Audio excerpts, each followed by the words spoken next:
Allah akan mengabulkan doa orang yang beriman serta mengerjakan amal soleh. Gitu Pak Ustadz ya? Nah, sekarang Bobi mau nanya pertanyaan pertama sama Pak Ustadz sebelum kita terus lanjut nih. Sebagai pembuka juga dari Pak Ustadz bahwa ketika seseorang itu berdoa Pak Ustadz, dia berdoa karena menginginkan sesuatu atau mungkin doa untuk ya kemaslahatan dirinya maupun keluarganya gitu Pak Ustadz ya. Ketika memang doanya itu terkabul gitu Pak Ustadz, orang itu berdoa sungguh-sungguh kemudian dikabul, misalkan doanya tuh ingin kehidupannya diangkat derajatnya oleh Allah Subhanahu wa Ta'ala. Nah kemudian terkabulnya doa tersebut tidak jauh ketika orang itu berdoa, misalkan dia berdoa hari ini sungguh-sungguh kepada Allah, kemudian besoknya Allah memberikan rezeki yang tidak disangka-sangka. Kemudian orang itu berpikir bahwa alhamdulillah doa saya terkabul. Nah, pertanyaannya, bolehkah orang itu merasa bahwa doanya itu dikabulkan atas permintaan dia, atas doanya dia, atau baiknya sebagai seorang muslim seperti apa menyikapi ketika doanya dikabulkan? Silakan Pak Ustaz. Bismillahirrahmanirrahim. Assalamualaikum warahmatullahi wabarakatuh. Waalaikumsalam. Amin, amin, amin ya rabbal alamin. Alhamdulillah Mas Bobi, terima kasih. Ya. Jadi sebenarnya memang Allah sudah memberikan catatan di dalam Quran surah ayat 26 tersebut itu menjadi acuan kita untuk berpikir sebenarnya. Baik. Jadi Allah akan mengabulkan doa dan Allah akan mengabulkan doa orang yang beriman, kuat sekali imannya dan juga mengerjakan amal soleh. Wa yastajibul ladzina amanu wa amilus sholihat. Jadi di titik ini sebenarnya tidak semua orang yang beriman dan beramal soleh doanya langsung dikabulkan, tidak seperti itu. Kadang dikabulkan langsung bisa. Kadang butuh waktu 1 bulan, 1 tahun, 10 tahun, tergantung Allah. Nah, catatan yang orang yang beriman dulu ini sama beramal soleh itu adalah kalaupun dia dikabulkan doanya langsung, apa yang terucap di dalam mulutnya, lisannya, kemudian apa yang terucap setelah doa itu terjadi seminggu, 1 bulan, 1 tahun, 5 tahun dari doanya itu. Kalau seorang yang beriman dan mengerjakan amal soleh itu dianggap bertakwa kepada Allah Ta'ala, benar. Suatu saat dia berdoa, ini ambil suatu keadaan aja ya. Dia berdoa dikabulkan. Nah pada saat dia dikabulkan, dia mengucap, doa saya ini memang sekedar kewajiban saya sebagai seorang Islam yang harus berdoa kepada Allah Ta'ala. Jadi saya berdoa. Dan kalau saat ini dikabulkan oleh Allah Ta'ala, ini hanya bonus. Dan yang jelas dikabulkan doa ini tidak lebih, malah menambah ujian bagi saya. Nah, seorang yang membicarakan itu, di titik itu dia lulus. Di titik itu dia lulus menjawabnya. Kemudian 1 minggu, 2 minggu, dia ngomong nggak dengan yang dikabulkan doanya oleh Allah Ta'ala, oleh orang kepada orang lain, ngomong nggak dia dikabulkan doanya? Kalau dia ngomong berarti ada unsur ujub sama ria. Ada di situ Pak Ustadz ya? Biasanya tetap ada, apalagi ada orang yang nggak ngomong. Iya. Seperti itu. Kecuali dia memberikan omongannya, omongan yang mendidik. Kalau kamu ingin dikabulkan doa, imanmu kuatkan, amal soleh harus kamu kerjakan. Nah ini beda sudah. Jawaban dia mendukung firman-firman Allah dan hadis Nabi. Jadi seorang yang ingin dikabulkan doanya, salah satunya adalah iman dia kepada Allah Ta'ala kuat dan dia selalu mengerjakan amal soleh, kebaikan di muka bumi dikerjakan. Nah itu boleh, dia lulus lagi kalau dia ditanyain seperti itu. Oke, nah berarti gini Pak Ustadz. Jadi ketika ada orang nih nanya nih, wah orang udah bagus nih ekonominya, misalnya dia cerita, iya doa saya dikabul oleh Allah. Itu satu, berarti ada rasa ujub.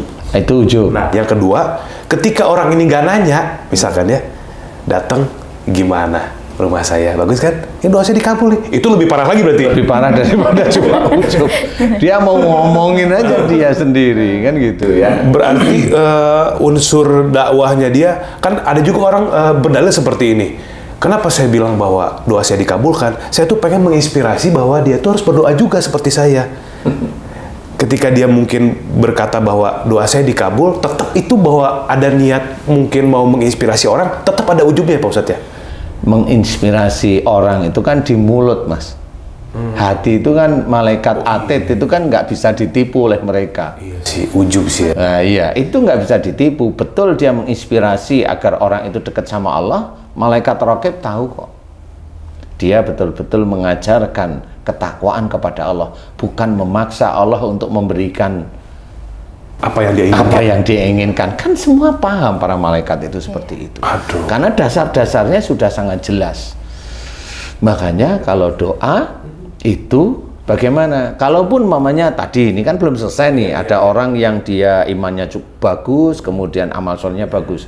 Pada saat dia minta lagi belum dikabulkan, minta lagi belum dikabulkan, minta 1 bulan, 1 tahun, 2 tahun, 5 tahun, 10 tahun belum dikabulkan, dia tidak pernah ngeluh dengan belum dikabulkan. Itu para malaikat itu sudah tersenyum. Dia tidak mengeluh, dia hanya doa aja. Doa itu diserahin sama Allah. Karena apa? Allah yang maha mengetahui kapan doa itu mau diberikan atau dikabulkan oleh Allah Ta'ala. Dia tahu Allah itu akan memberikan kapan. Jadi dia hanya berdoa aja biasa. Nah, itulah orang yang tawadu, rendah hati. Dia tidak protes kepada Allah Ta'ala. Bukan, beda lagi dengan orang, bedanya apa? Orang yang berdoa sepertinya menyuruh Allah, memaksa Allah untuk memberikan agar doanya dia dikabulkan. Kan beda nih. Nah, orang yang beriman, beramal soleh, yang bertakwa kepada Allah Ta'ala tahu kalau memang doanya ini dia merasa memang belum dikabulkan. Belum. Doa yang memaksa itu seperti apa contohnya Pak Ustaz? Doa yang memaksa kepada Allah Ta'ala itu mamanya, ya Allah kabulkan doaku, aku pingin ini, nanti aku sedekah, itu kan memaksa. Oh, ada barternya. Ya, ada mamanya dia memaksa Allah dengan membaca bacaan tertentu yang diyakini itu bisa menjadikan goalnya dikabulkan sama Allah Ta'ala. Nah, itu memaksa juga sama. Jadi kan dia tidak mengukur dari imannya dan amal solehnya, tidak diukur dari situ.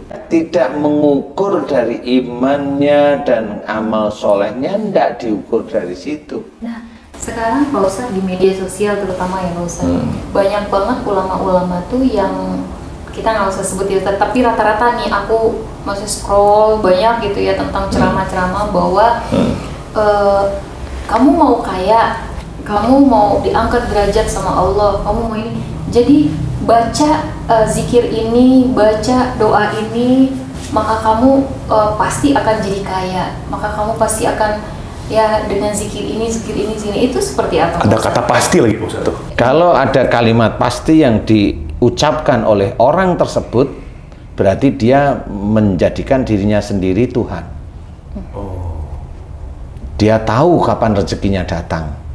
Dia tahu persis, termasuk tahu macam-macam. Nah, kalau saya nggak komen yang seperti itu, tapi cobalah sendiri, bisa nggak? Kan gitu satu. Yang kedua adalah, ini gambaran yang paling mudah aja lah ya. Iya. Yang namanya orang berdoa kan dia biasanya bilang pasti dikabulkan. Yang pasti itu hanya milik Allah sebenarnya. Kalau kita manusia nggak pasti, nggak pernah pasti. Nggak ada yang pasti. Nggak ada yang pasti. Namanya orang menikah, ya kan? Orang menikah mamanya, dia itu maharnya dibacakan surat Ar-Rahman aja bisa cerai dia. Iya. Benar. Lah kenapa? Lah baca kok surat Ar-Rahman malah nakutin. Surat Ar-Rahman itu kan surat untuk kita-kita yang sering berdusta. Lah emang kalau kita baca itu tahu nggak kita itu termasuk berdusta atau apa enggak, itu tahu nggak sebenarnya? Kalau menurut saya seperti saya tuh baca surat Ar-Rahman tuh takut, malah nangis. Kesannya saya yang ditunjuk oleh Allah Ta'ala sebagai pendusta. Lah kok dipakai untuk apa maharnya itu? Ya kenapa itu bisa? Ya karena memang seperti itu. Walaupun boleh mahar surat dalam Quran, oh boleh, insya Allah boleh. Tetapi kenapa dia seperti itu? Biar kelihatannya Islami, walaupun boleh silahkan. Kecuali kalau memang dia laki-laki yang dia tidak punya harta sama sekali, Nah, bolehlah saya tunduk, insya Allah saya akan tunduk, saya akan mendengarkan beneran. Tapi kalau dia sendiri itu harta punya, mau apa terusan? Kenyataannya juga pisah, dan banyak yang seperti itu. Teman saya aja nikah pada saat umroh di depan Ka'bah ya pisah 3 bulan. 3 bulan bisa? Iya 3 bulan pisah langsung. Astagfirullahaladzim. Mau apa? Ya nikahin orang Arab sendiri. Nggak bisa kita yakini bahwa dengan nikah di depan Ka'bah itu langgeng. Nggak bisa. Siapa yang bilang langgeng? Betul. Yang pasti itu milik Allah. Yang bilang langgeng itu kan otaknya manusia itu sendiri. Yang bilang pasti itu kan otaknya dia. Enggak bisa. Enggak bisa.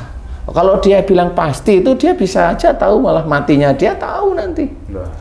Enggak ada yang bisa pasti. Mungkin dia ini kali Pak Ustadz, sesuai pengalaman dia melakukan itu, tiba-tiba doanya dikabul gitu. Boleh pengalaman, tapi saya akan cerita. Di titik pengalaman itu yang dia ceritakan apa? Allah Maha Pengasih atau sebenarnya dia itu diberikan istijraj oleh Allah Ta'ala. Nggak akan tahu setelah dia itu diberikan oleh Allah Ta'ala, doanya dikabulkan, walaupun dia itu seorang pendakwah, dikabulkan, kemudian dia ngomong ngalor ngidul ngamul, itu kan ujub riya sudah muncul. Dari mana? Waduh. Itu dia sudah kecentang sama hati terus menerus akhirnya. Yang dia omongkan bukan tawaduknya dia kepada Allah Ta'ala, tetapi malah ujubnya dimuncul, nih aku baca ini, nih aku baca ini, baca, dibaca ini ya belum ada yang dikabulkan, belum tentu kok. Berarti pada dasarnya memang ketika memang Allah mengabulkan itu, kita justru harus waspada ya Pak Ustadz ya. Dalam arti, ya Allah, seperti yang Pak Ustadz bilang tadi, berarti kita bersyukur, kemudian setelah bersyukur, berdoa bahwa ya Allah, ini adalah bonus. Karena dari ayat yang tadi Pak Ustadz, Allah akan mengabulkan doa orang yang beriman serta mengerjakan amal soleh. Jadi ketika orang itu dikabulkan, ada itu seperti menjadi tolak ukur. Wah, kayaknya iman naik nih, gitu Pak Ustadz. Kayaknya iman udah mulai bagus nih. Terus, nah itu kan sudah ada prasangka, ada ujub sendiri sebenarnya. Padahal iman kita juga nggak tahu ya Pak Ustadz. Tapi Pak Ustadz, kalau misalkan orang berdoa kan ada nih dalam beberapa hadis kan orang yang Allah kabul itu doanya pada saat orang itu berpuasa. Karena mungkin dia dalam keadaan suci atau Allah alam ya Pak Ustadz. Tapi saya pernah dengar katanya orang yang berpuasa itu doanya senantiasa Allah kabul gitu. Makanya banyak kan di bulan Ramadan itu kita melihat rezeki-rezeki orang tuh pada saat bulan Ramadan itu kan yang tadinya yang biasa-biasa saja jadi bagus, jadi banyak gitu.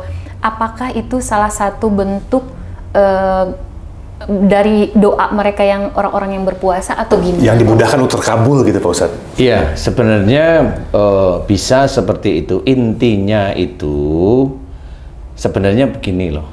Doa orang berpuasa itu orangnya berpuasa nih. Puasanya harus niatnya lillahi ta'ala. Kemudian pada saat dia berdoa, dan yang harus diingat itu doanya walaupun itu untuk dunia, tetapi untuk meningkatkan akhiratnya, untuk meningkatkan imannya, untuk meningkatkan amal solehnya. Kan harusnya seperti itu. Tapi kalau dia itu berpuasa, di mana puasanya itu untuk menjadikan doa dia terkabul dan urusannya dunia, bisa nggak kira-kira berpikir?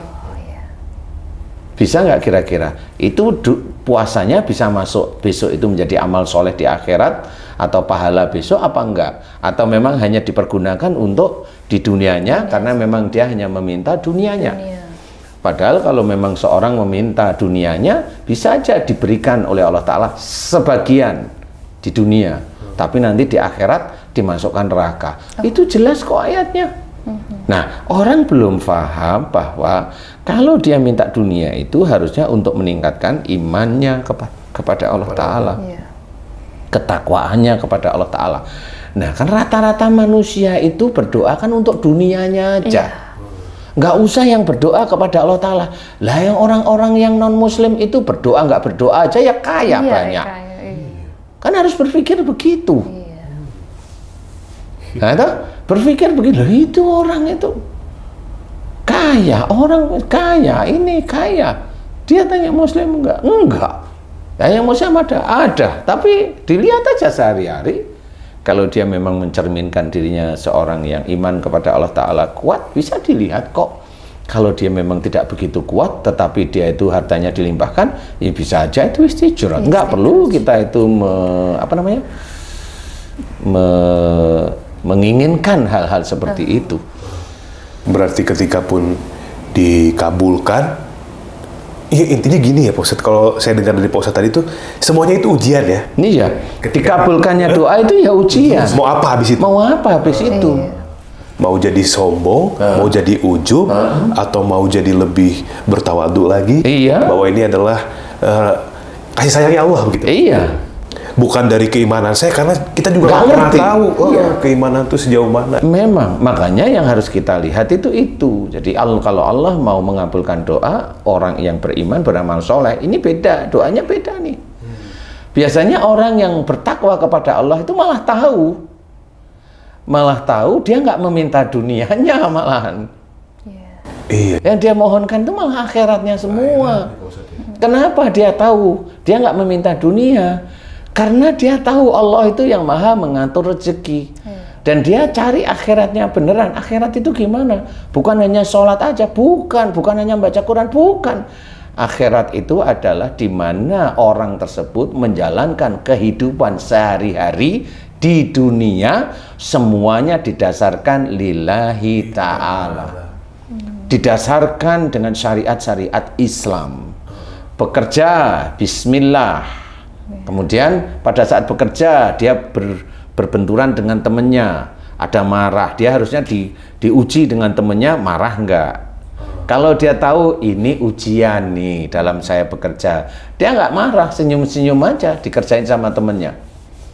Dan itu kan dalam bekerja kan begitu. Iya kalau cuma temennya, kalau Mas Bobi ketemu dengan artis yang selengean, diuji, bagaimana dalam bekerja itu diuji? Ya diuji, mau iseng tanya nomor WA-nya, bisa. Orang istrinya juga nggak ikut, kan gitu. Lah kan bisa aja. Ya kan? Iya, Pak Ustadz. Bisa hanya nulis, kemudian lihat, ngomong-ngomong, taruh tulisannya biar dia ambil, nggak tahu, dia ninggal nomor teleponnya, bisa aja semuanya. Itu kan ujian. Bisa nggak dia menyelesaikan dengan syariat agama kita? Ya itu ujian. Nah di titik itulah kenapa kamu nggak mau tergoda dengan dia. Dia itu kacau, masalahnya begini-begini. Terus saya nggak mau, kalau memang di dalam frame sih saya biasa aja, memang enjoy, saya disuruh seperti itu. Nanti kalau momennya di luar frame, ya saya berusaha menjaga agar saya tidak hanyut. Itu boleh. Kenapa kamu begitu? Istri saya itu sayang sama saya, karena pernikahan saya itu lillahi ta'ala, saya juga berusaha menjaga. Loh, itu kan jawaban orang yang nunduk. Karena tahu diuji oleh Allah Ta'ala, Mas Bobi umpamanya, di pekerjaan tersebut dengan orang-orang, umpamanya di titik itu ada orang yang memang agak-agak dikit selengean lah gitu ya. Iya. Nah ini kan sama di situ, otak dan hatinya Mas Bobi pada waktu itu mau kepada Allah atau enggak, kan gitu. Walaupun sebenarnya bisa aja waktu itu mau ngapain kan bisa aja. Nah tapi di situ enggak, saya pengen semua yang saya kerjakan hari ini ibadah kepada Allah Ta'ala. Ya iya, terus lurus saja. Nah itulah mengerjakan kehidupan dunia untuk akhirat. Nah orang itulah yang beriman, iman kepada Allah Ta'ala. Ingat dia kerja itu memang benar-benar untuk mencari nafkah, disuruh oleh Allah Ta'ala, ngerti ayatnya. Fa idza qudiyatis sholatu fantasiru fil ard wabtagu min fadlillah. Di sini tahu kita memang harus bekerja karena Allah Ta'ala. Karena Allah. Kan begitu. ujiannya gimana? Nanti ujiannya dari itu bagus, dapat tawaran sinetron, tawaran ini lagi. Nah, itu kan karena Allah aja yang mengatur, bukan karena hebatnya kita. Enggak. Karena kita berusaha untuk menjaga pandangan, menjaga rumah tangga walaupun istri jauh, itu termasuk mengerjakan amal soleh juga, Pak Ustaz? Iya, yang kita takutkan kan saya itu nggak mau saya selengean. Kan seperti itu. Betul. Nah, itu untuk mencari akhirat. Nah, akhirat itu seperti itu, bukan cuma sholat aja. Lah, orang sholat itu bisa aja dia ujub kok. Kalau dia itu hobinya sholat, gimana? Kamu itu nggak pernah sholat, nggak ini, nggak. Maksudnya apa? Maksudnya apa ngomong seperti itu? Bahwa kamu itu Islam sholat? Iya, insya Allah paham. Tapi kan dengan lemah lembut juga. Bukan dengan di depan umum sehingga orang dinasihati itu malu. Loh, itu kan dia keluar dari syariat, dari hadis Nabi. Nggak bisa seperti itu. Iya, kenapa banyak juga orang seperti itu, Pak Ustadz? Sholat subuh udah standby di masjid, jamaah 5 waktu, tapi secara karakter gitu kok tidak mencerminkan bahwa termasuk orang-orang yang memang dekat dengan Allah gitu. Artinya dia mau mengorbankan waktu untuk pagi-pagi subuh-subuh udah di masjid. Artinya kan termasuk salah satu orang yang mau menjalankan perintah Allah kan, Pak Ustadz. Tapi kenapa dari segi karakternya masih suka sombong gitu, masih seolah-olah itu dua hal yang terpisah begitu maksudnya ya? Ya memang rata-rata seperti itu. Rata-rata hampir semuanya seperti itu. Kenapa, Pak Ustadz? Saya belum tahu orangnya mana, saya belum pernah tanya. Misalkan saya ngerjain nih sebenarnya. Ya maksudnya kan ada banyak gitu kan orang yang seperti itu. Itu karena sholatnya nggak bener kah atau memang karakternya? Jadi sebenarnya orang itu harus memahami begini. Banyak ayat menceritakan ciri-ciri orang yang nanti akan dimasukkan dalam surga adalah orang yang selalu berbuat baik, beriman dan mengerjakan amal soleh. Kan gitu ya. Nah, di situ itu kan banyak itu beriman, mengerjakan amal soleh. Ada yang beriman dan bertakwa, ada yang beriman, sholat. Banyak lah. Tapi berbuat baik itu jelas. Nah, berbuat baik sendiri itu pun sebenarnya kompleks. Berbuat baik itu kan kompleks. Banyak. Nah, iman kepada Allah Ta'ala itu sendiri juga satu, itu ibadah, benar-benar. Makanya kalau kita beriman, orang beriman itu tahu ada malaikat raqib, ada atid. Di sini kita tahu bahwa ini yang akan mencatat kehidupan sehari-hari kita. Sehingga kalau kita tahu ada atid, di situ yang kita takutkan adalah jangan sampai kita itu mengerjakan sesuatu yang Allah tidak ridho. Kan seperti itu, sehingga mau begini langsung saya takut. Takut kepada atid, bukan takutnya kepada atid, memang takutnya kepada Allah. Karena memang itu adalah iman kepada malaikat. Orang muslim banyak yang mengaku iman kepada malaikat tapi dia tidak paham.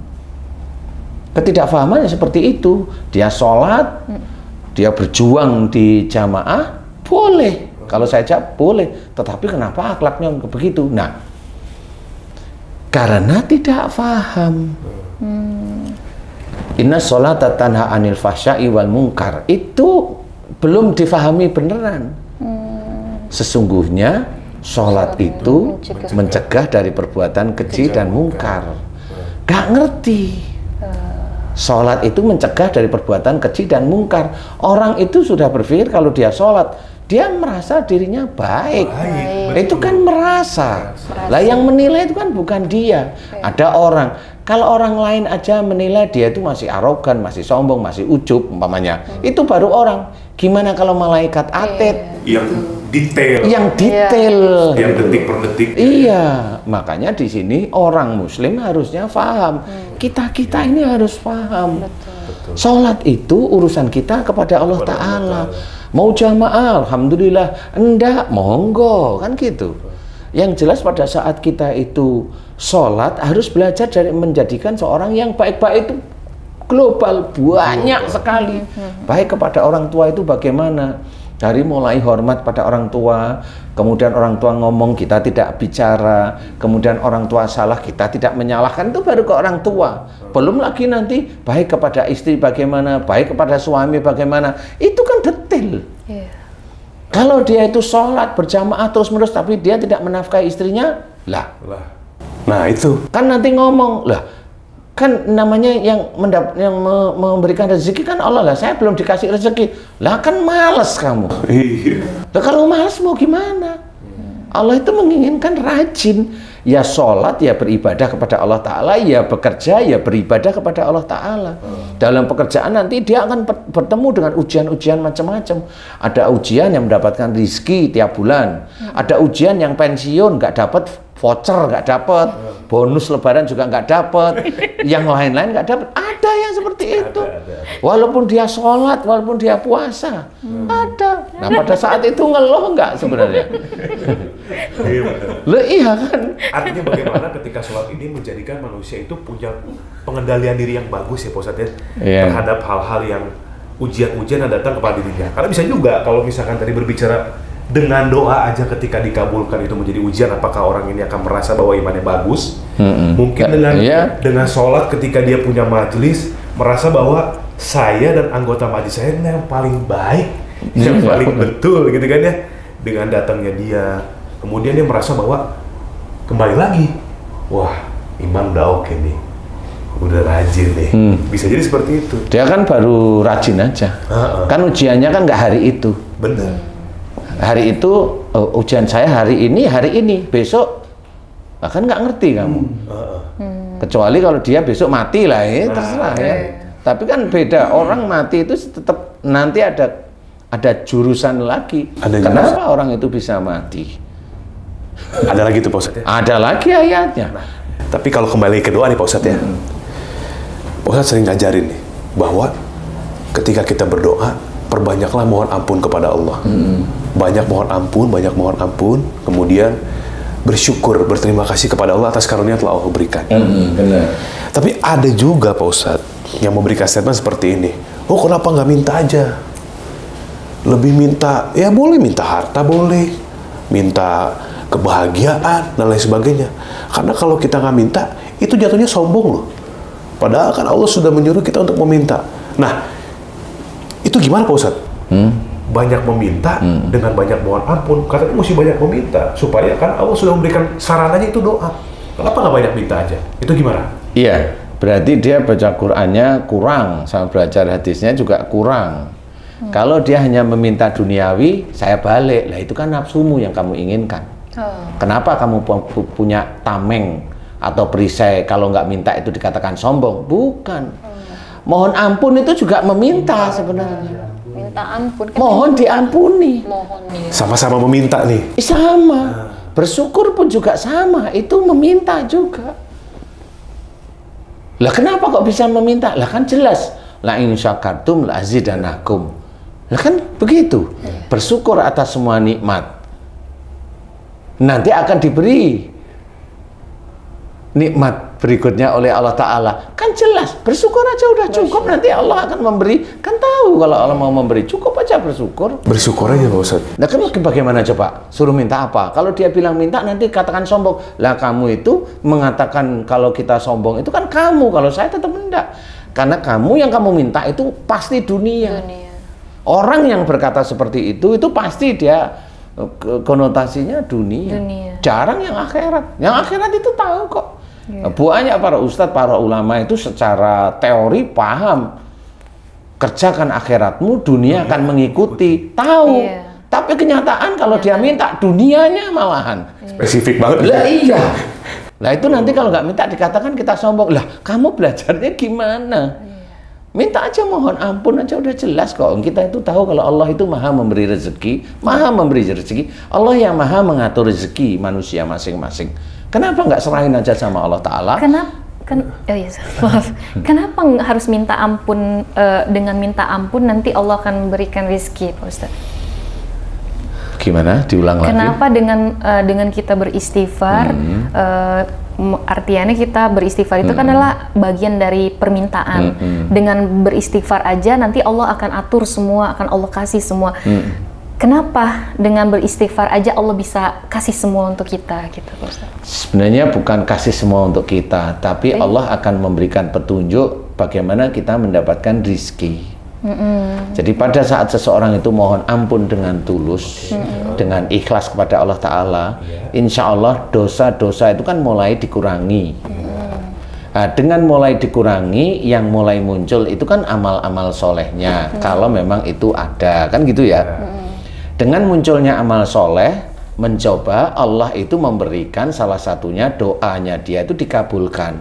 Allah itu tidak melihat doanya dia, tapi Allah itu mau menguji dari doanya dia. Dia akan meminta mobil, dikabulkan oleh Allah Ta'ala. Allah tidak melihat doanya dia atau amal soleh, enggak, tapi Allah mau melihat aja setelah dikasih dia mau apa. Setelah dikasih mobil nggak taunya ujub, riak, sombong lah, ya tunggu aja nanti kan selesai sendiri.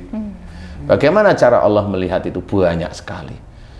Satu pertanyaan lagi Pak Ustadz. Ya. Ada orang berdoa, ada orang tidak berdoa. Yang berdoa Allah beri, yang tidak berdoa pun Allah beri. Kemudian apa bedanya? Kan sudah jelas bedanya, dia berdoa, yang satu tidak. Yang sama Allah sama-sama beri. Iya.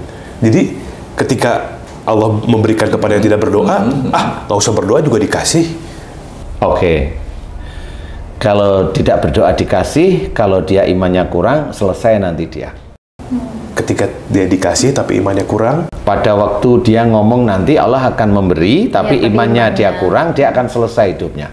Selesai itu maksudnya ya dia nggak akan banyak berhasil. Kalau dia muslim loh ya. Iya, kalau dia muslim nih, untuk orang muslim. Tapi yang satu dia berdoa dikasih. Dua-duanya ini sama ujian. Sama yang ketiga dia berdoa, dia imannya bagus di hadapan Allah, dia amal solehnya juga bagus di hadapan Allah, tapi belum dikasih. Sama tiga-tiganya ini ujian semua. Yang dua diuji dengan diberi, yang satu diuji dengan belum diberi. Pada saat dia belum diberi, 1 bulan dia doa mirip, 1 tahun dia berdoa mirip, 10 tahun dia berdoa mirip, tapi belum dikasih sama Allah, hatinya kemana dia? Tetap pada Allah Ta'ala, lulus dia insya Allah, pasti nanti suatu ketika baru dibuka oleh Allah Ta'ala.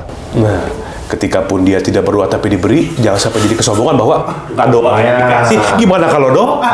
Ya gitu maksudnya. Itu karena orang yang iman dan amal solehnya itu kuat, yang tadi nih, dia tahu Allah itu maha tahu kapan Allah itu mau memberikan rezekinya kepada hamba-hambanya. Dan tidak meleset. Lu banyak kok orang-orang itu bilang bahwa Allah itu maha memberi rezeki itu tidak meleset, tidak salah orang. Ya memang benar. Ya memang benar. Terus dengan bacaan ini rezeki itu langsung cepat datangnya. Enggak. Allah tidak tergoda dengan bacaan-bacaan seperti itu. Karena memang sudah Allah aja mau kasih. Karena Allah aja mau kasih. Sebenarnya ini ujian. Makanya yang kita tahu yang satu Islam, dia berdoa diberi. Yang kedua Islam, dia tidak berdoa diberi. Yang ketiga imannya bagus, amal solehnya bagus, tidak diberi. Ketiga ini menjadi penguji siapa? Penguji kita. Kita ini loh yang tahu, itu ya diuji juga. Karena kita ini banyak yang berdoa itu hanya untuk harta, padahal sebenarnya kesehatan juga sebenarnya rezeki yang luar biasa ya Pak. Nah, sekarang kalau momennya kita mau tahu, kesehatan itu kan bisa aja pada saat dia itu kesehatan itu diberi, itu kan pemberian yang orang tidak pernah disangka-sangka. Orang itu banyak tahu Allah memberikan rizki dari yang tidak disangka-sangka. Satu kesehatan itu aja. Itu aja nggak pernah disyukuri. Disyukuri itu seminggu sekali kalau pas sholat Jumat. Alhamdulillah Allah sudah memberikan kesehatan kepada kita. Satu itu aja, amin kalau mau ingat. Lah kalau khatimnya itu ngomong dia sendiri kiang kiung, itu aja udah nggak masuk. Mana bisa? Itu yang rezeki yang tidak disangka-sangka. Itu nggak pernah disyukuri kok setiap hari. Setiap hari. Coba, itu kesehatan. Masih mending khatib itu mengingatkan tiap Jumat, itu kan seperti itu. Masih diberi nikmat iman, Islam dan kesehatan. Dia dengarnya biasa gitu. Biasa aja. Bener. Iya enggak. Lah iya, nggak tidur gitu. Pak Ustadz, misalnya doa ini tadi kan ada materi yang diharapkan dari doa itu. Kalau misalnya seorang anak itu ya di TK itu kan sudah diajarin doa, misalnya doa makan lah. Allahumma barik lana fima rojaktana wa qina adzabannar. Apakah nanti seorang anak itu dia berdoa itu akan dicatat menjadi amal solehnya, dan kemudian bagaimana dengan orang dewasa yang sama-sama berdoa, doa makan gitu, apakah juga dia akan dicatat menjadi amal soleh, dan bentuk pengabulannya itu sebenarnya seperti apa itu Pak Ustaz? Pengabulan yang dari doa makan? Ya. Gimana doa makan dikabulkan? Ya Allahumma barik lana fima, itu kan sama-sama doa tadi ya, doa tadi itu kan mengharap sesuatu materi, ada dikabulkan gitu ceritanya, ada yang dihasilkan dari doa itu. Sebenarnya semua doa itu mengacu pada kehidupan kita sehari-hari. Sebenarnya salah satunya baca Fatihah. Kita mohon diberi petunjuk oleh Allah Ta'ala. Ya, sebenarnya sehari-hari kita itu diberi petunjuk oleh Allah Ta'ala, tapi nggak pernah paham, nggak pernah sensitif, nggak pernah paham. Itu petunjuk. Doa itu mengacu pada kehidupan kita. Nah, pada saat kita doa apapun, itu sebenarnya Allah itu sudah memberikan kepada kita, tapi kadang kita nggak paham. Yang kelihatan paham itu kalau berdoa, kata Mbak Kia tadi, hubungannya dengan harta.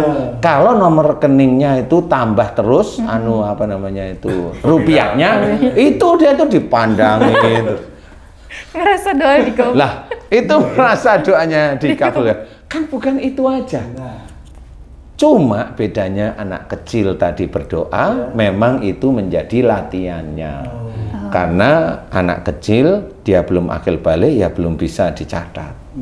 Tetapi pada saat dia itu nanti akil balik, baru di situ hadisnya diceritakan, mulai dicatatlah amal-amal dia, baik yang baik maupun yang buruk. Jadi kalau dia berdoa itu mengawali bahwa itu latihan. Kayak ada ini juga kan kemarin Pak Ustadz, rame lah di media sosial bahwa ada anak kecil yang mendoakan ibunya. Ibunya udah meninggal, bapaknya meninggal, terus sebelum tidur doain ibu dulu biar masuk surga, gitu, biar senang di sana di surga kan gitu ya Pak Ustadz ya. Terus semua komentar itu mengatakan bahwa oh dengan doa anak ini pasti ibunya bahagia di sana, pasti ibunya nanti akan masuk surga sama bapaknya. Pasti doanya dikabul karena anak kecil masih suci, gitu, masih suci gitu, Pak Ustadz. Nah ini gimana nih Pak Ustadz? Kalau saya, Allah itu kan maha segalanya yang mengatur. Allah itu tidak tergantung dengan anak kecil. Anak kecil itu lahir umur 1 tahun, 2 tahun, 3 tahun, 4 tahun, mau diambil oleh Allah Ta'ala, terserah Allah. Bukan, kan kasihan, baru anak kecil. Tidak ada Allah itu kasihan sama anak kecil. Jadi jangan berpikiran bahwa dengan anak kecil itu hatinya Allah luluh, umpamanya. Saya bilang kayak manusia, ya maaf. Nggak bisa seperti itu. Dengan doa orang yang kelihatannya itu nggak punya, terus luluh hati Allah. Belum tentu. Allah itu nggak akan luluh. Allah itu hanya memberi ujian aja.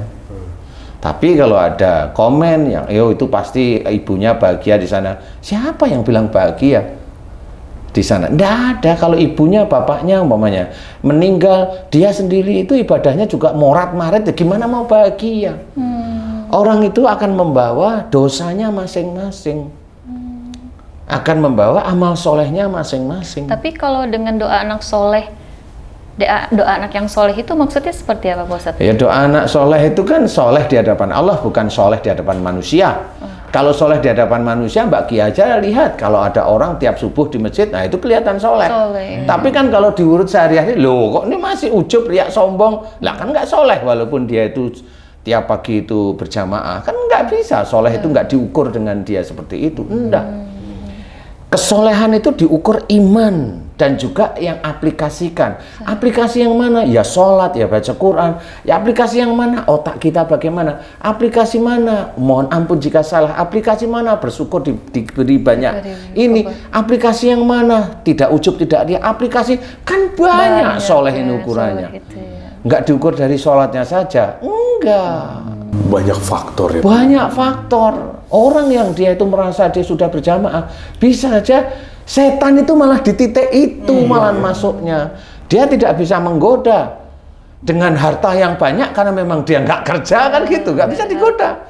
Digoda dengan dia itu rajin mengerjakan amal soleh, digoda di titik itu. Iya, Masya Allah. Setan itu kemana-mana. Ya makanya di sini Allah tidak melihat anak kecil, tidak. Anak soleh yang dilihat. Yang dilihat oleh Allah Ta'ala adalah anak yang soleh. Soleh menurut Allah, bukan menurut mata manusia. Mata manusia itu sering menipu sebenarnya. Kalau anak soleh ini berarti Pak Ustadz, supaya lebih jelas lagi, ini yang sudah balik berarti ya? Ya sudah balik. Anak soleh itu anak yang sudah akhil balik. Mengerjakan, yang sudah mengerjakan amal. Kan sudah jelas hadisnya juga bahwa anak yang sudah akhil balik itu ditulislah amal-amalnya, baik yang baik maupun yang buruk, dan dia akan bertanggung jawab dengan amal-amalnya seperti itulah.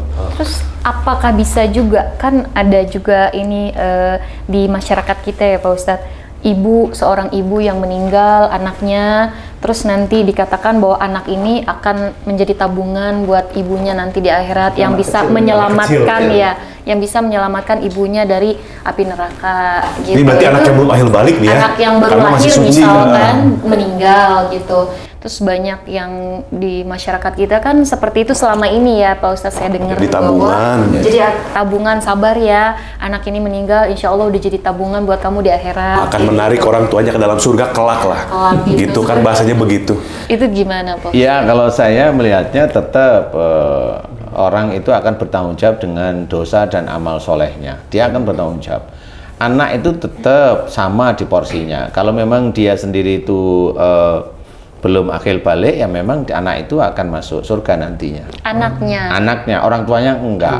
Kalau anaknya menarik orang tuanya enggak bisa. Yang memberikan syafaat nanti di akhirat itu hanya Rasulullah Muhammad SAW. Allah itu sudah merencanakan orang Muslim yang nanti akan mendapatkan syafaat itu hukumannya sudah mau selesai.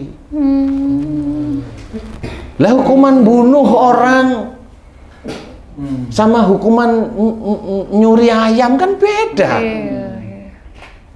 Yang hukuman yang bunuh orang ya minimal 20 tahun lah. Jadi syafaat itu mirip-mirip seperti remisi gitu Pak Ustadz? Iya mirip. Seperti syafaat itu seperti remisi. Jadi ada hukuman dulu, nanti baru ada remisi, karena kelakuannya kalau di dunia kan begitu ya.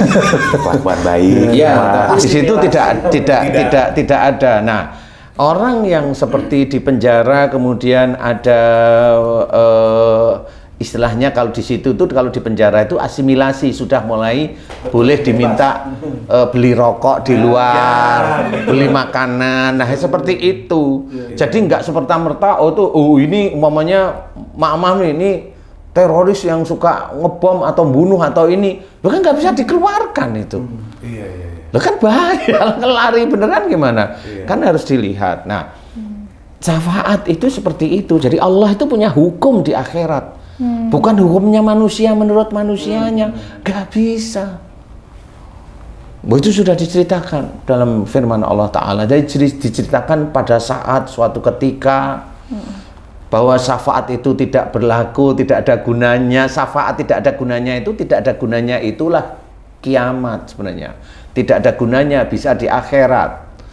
Nah, syafaat itu masih ada gunanya ya seperti ini. Masih hidup memberikan nasihat yang baik agar dia itu berbuat baik. Nah, itulah pertolongan. Itu pertolongan, syafaat di dunia itu ya pertolongan itu untuk menuju sujud kepada Allah Ta'ala. Lah nanti kalau di akhirat enggak bisa. Hukumnya Allah itu jelas. Loh, itu haknya orang aja sekarang mau mengakui wa ma asabakum min musibatin fa bima kasabat aydikum. Itu susah sekali. Iya, betul. Gimana? Bahwa iya monggo Mas. Haus ya Mas. Jadi bahwasanya musibah itu disebabkan dari buah tanganmu sendiri, nggak mau kok orang Islam yang tahu ayatnya aja nggak mau mengakui. Terkadang masih, ini mah angin. Nah, ini mah karena kecapean. Jadi kalau mamanya dia itu sakit, itu dia dengan tidak sengaja atau sengaja itu mau berkata Allah itu dolim pada saya, saya orangnya baik-baik kok dibikin sakit, kan itu. Saya orangnya baik-baik, saya kan sholat kok dibikin stroke, kan gitu. Saya baik-baik dibikin gula, kan begitu maunya. Maunya kan orang itu begitu, jadi dia itu orang baik, suci kayak Rasul, kan begitu. Ngapain? Sehari-hari aja cara bicaranya udah kelihatan, kacau, menekan, emosional. Kan kita harus belajar dari situ. Itu dilarang oleh Allah Ta'ala dalam Quran, diceritakan di dalam hadis Nabi, dibuktikan atau dikerjakan oleh Rasul melalui akhlak-akhlak Rasul, melalui sunnah, kan jelas. Oh itu aja satu ayat aja nggak mau ngakuin. Iya. Masa sakit dari emosi loh. Sekarang kalau kamu itu tahu emosi itu titik mana coba. Kalau kamu nggak punya dalil, jangan ngomong. Habis nanti kamu itu. Padahal jelas yang ini Pak Ustadz ya, ma'asobaka min hasanati famin hapsik itu Pak Ustadz ya. Nah itu Iya. Ya. Ma asobaka min hasanatin faminallah wa ma asobaka min sayyiatin famin nafsik. Jadi di satu sisi nikmat itu dari sisi Allah, dan kalau ada musibah itu dari perbuatanmu sendiri. Loh itu kan jelas. Itu kan jelas sih Pak Ustadz ya. Kalau nolak yang tadi, berarti yang ini berarti udah jelas kan? Iya. Dari diri kita sendiri. Satu yang terakhir tadi dari musibah itu dari perbuatan, nanti kalau dari nikmat saya nih yang pintar. Nah itu jadi dari ayat itu salah semua. Iya, betul. Nah di situ itu udah ketahuan kalau dia kacau. jadi tidak mungkin di akhirat itu kayak ya Allah dia bapak saya tolong, itu tidak mungkin. Nggak mungkin. Mas. Dulu Mas Bobi bareng-bareng itu tidak mungkin. Ya begini inilah belajarnya. Pada saat di dunia Pada saat di dunia inilah belajar, masih hidup dan kesempatannya itu. Nah pada saat sudah diceritakan, pada saat syafaat itu tidak ada gunanya, itu titiknya syafaat pertolongan di dunia udah tidak ada. Iya, masing-masing. Seperti itu. sohib itu hanya menolong Di dunia, insya Allah di dunia, insya Allah di dunia. Oke. Alhamdulillah. Masya Allah, nih sebetulnya kalau kita terusin lagi ini bisa panjang, banyak banget yang mau ditanyain sama Pak Ustadz, tapi nanti kita bahas lagi di lain kesempatan nih Pak Ustadz ya. Ini aja udah, mudah-mudahan bisa dipahami dan dimengerti bahwa pada akhirnya doa adalah senjata di orang muslim itu sangat betul sekali, karena itu merupakan bagaimana Allah melihat seorang hambanya berusaha untuk mendekat ya Pak Ustadz ya, belajar untuk iman dan takwa kepada Allah melalui doa yang dipanjatkan. Tapi doa yang dikabulkan juga akan menjadi ujian, melihat sejauh mana bahwa orang itu akan berpikirkah dengan keimanannya bahwa doa ini terkabul, itu akan menjadi ujub dan kesombongan, dan itu juga akan dilihat oleh Allah dan dicatat oleh para malaikat. Jadi mudah-mudahan kita bisa senantiasa tawadu ya Pak Ustadz.